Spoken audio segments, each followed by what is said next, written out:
দর্শক শুরুতেই আপনাদেরকে একটা অদ্ভুত ভিডিও দেখিয়ে তারপরে শুরু করব। অদ্ভুত বলার কারণ কি সেটাও আমি পরে বলব। করতে হবে, নকল করা যাবে না।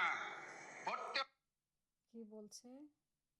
আমাদের গাড়ির পিছনে দৌড়ে লাভ হবে না, আমাদের দেশের পেছনে ছুটতে হবে। নকল করা যাবে না, পড়তে হবে। এই ডায়লগ দিয়ে আমাদের তরুণদেরকে এখন টোড়ের মুখে পড়েছেন। বালেন্দ্র শাহ পাই নাই, আমরা পেয়েছি আমাদের উপরে চাপিয়ে দেওয়া একজন বাইরে থেকে এসে প্রধানমন্ত্রী। প্রবন্ধকার বাংলাদেশ, ভিয়েতনাম, থাইল্যান্ড, দক্ষিণ কোরিয়া, ভারত যে এই বালেন্দ্র সুযোগগুলো দিয়ে শাহ দেবে। পায় নাই, এটা কার দোষ? এটা কি বিএনপি দোষ? বালেন্দ্র শাহ তো হতে পারেনি কেউ।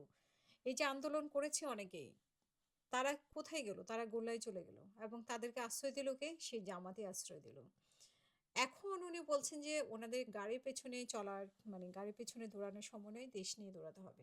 তো দেশ নিয়ে, আপনি যদি দেশ নিয়ে দৌড়ান, বিরোধী দলকেই বলবো, আপনারা যদি দেশ নিয়ে দৌড়ান তাহলে কোন নেতা, কোন মানে কোন দলের কোন নেতা গাড়ির পেছনে দৌড়ালো না সামনে দৌড়ালো, সেটা তো আপনাদের নজরে আসার কথা না।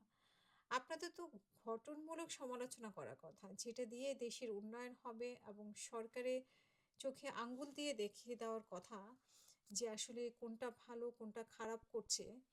আবার উনি বললেন যে উম, আহ, শিক্ষামন্ত্রী বলেছেন যে নকল করা চলবে না, পড়তে হবে। এটা কি খারাপ কিছু বলেছেন? এটার সমালোচনা কি? ওইটার সমালোচনা তো বট বাহিনী করছে এবং বট বাহিনীকে দিয়ে ওনারা সমালোচনা করিয়ে এক ধরনের প্রোপাগান্ডা তৈরি করেন এবং এক ধরনের ন্যারেটিভ তৈরি করেন এবং এটা নিয়ে আবার ওনারা সমালোচনা করেন যে এইটা সোশ্যাল মিডিয়া আলোচনা হয়েছে। কিন্তু সোশ্যাল মিডিয়া কে আলোচনা করেছে? সোশ্যাল মিডিয়া জুড়ে ওনারাই আলোচনা করার সুযোগ করেছে এবং ওনাদের পেইড এজেন্ট, আমি বলবো না যে শুধু বট বাহিনী জামাতে আছে, বট বাহিনী বিএনপিতেও আছে। এখন আসলে বট বাহিনী দখলে চলে গেছে সোশ্যাল মিডিয়া। আমরা যখন সোশ্যাল মিডিয়ায় কাজ করা শুরু করেছিলাম তখন সোশ্যাল মিডিয়াতে আমরা মাত্র কয়েকজন কাজ করেছি, হাতে গোনা কয়েকজন। শেখ হাসিনার সময় এইসব বট বাহিনী ছিল না, কেউই ছিল না। কিন্তু এখন 5ই আগস্টের পরে অনেক বট বাহিনী এবং পেইড এজেন্ট, তাদেরকে এরকমভাবে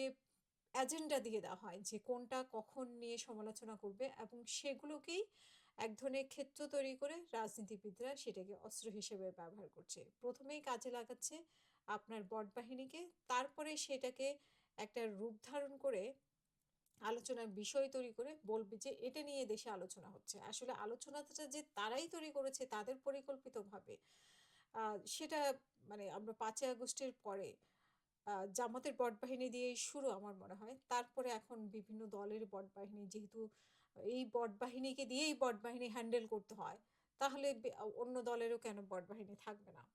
তো আমার কথা হচ্ছে যে আবিদ যদি গাড়ির পেছনে দৌড়ায়, তার নেতাকে ভালোবেসে গাড়ির পিছনে দৌড়ায় বা গাড়ির সামনে দৌড়ায়, সেটা তার ব্যক্তিগত ব্যাপার। এটা এখানে তো দেশের কোনো ক্ষতি হচ্ছে না।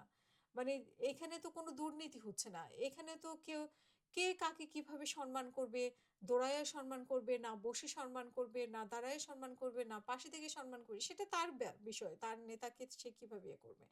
আর একজন নেতা কি করলো না করলো সেটা নিয়ে এরকম বক্তব্য দেওয়া এবং একজন মন্ত্রী পড়তে বলেছেন সেটা নিয়ে মন্তব্য করা, এটাই কি আসলে বিরোধী দলের কাজ? নাকি আমাদের বিরোধী দলের কোনো কাজ নেই? নাকি তারা খুঁজে পাচ্ছে না যে সরকারের সমালোচনা? নাকি সরকার একেবারেই 3 মাসে একেবারে পারফেক্ট ভাবে দেশ চালাচ্ছে দেখে তারা কোনো কিছুই খুঁজে পাচ্ছে না বলে এইসব খুঁটিনাটি বিষয়, কে দৌড়ালো কে হাঁটলো কে বসলো, মানে বিএনপি তো অনেক বড় একটা দল, সেই দলের কে কি করলো না করলো সেটা নিয়ে ওনারা আলোচনা করবেন, বক্তব্য দিবেন, ঝাঁঝালো বক্তব্য, এবং একটা প্রোপাগান্ডা তৈরি করে সেটা নিয়ে আবার বক্তব্য রাখবেন। এটা কি আসলে আমাদের বিরোধী দলের এখন কাজ? নাকি আসলে তারা কোনো কাজ খুঁজে পাচ্ছেন না? কি করবেন? এটা নিয়ে তো বক্তব্য তো রাখতে হবে, মাঠ তো গরম করতে হবে এবং যেই ওনারা যে প্রোগ্রামে যাচ্ছেন সেই প্রোগ্রাম গরম করার জন্য কথা বলা তো দরকার। সেই কথা বলার জন্য কি আর কথা বলবেন? এইগুলোই খুঁটিনাটি বলা। কারণ এখন পর্যন্ত সরকারের কোনো দোষ খুঁজে পাচ্ছেন না। আমার মনে হয় যে আপনারাও দোষ খোঁজেন, আমরাও খুঁজি। আমরা সরকারকে পারফেক্ট করার জন্য কাজ করি। কে কার পিছনে দৌড়ালো কে কার সামনে দৌড়ালো সেটারই নিয়ে পড়ে না থেকে বরং দেশের জন্য কাজ করি। সেটাই হবে বিরোধী দলের কাছে আমাদের প্রত্যাশা।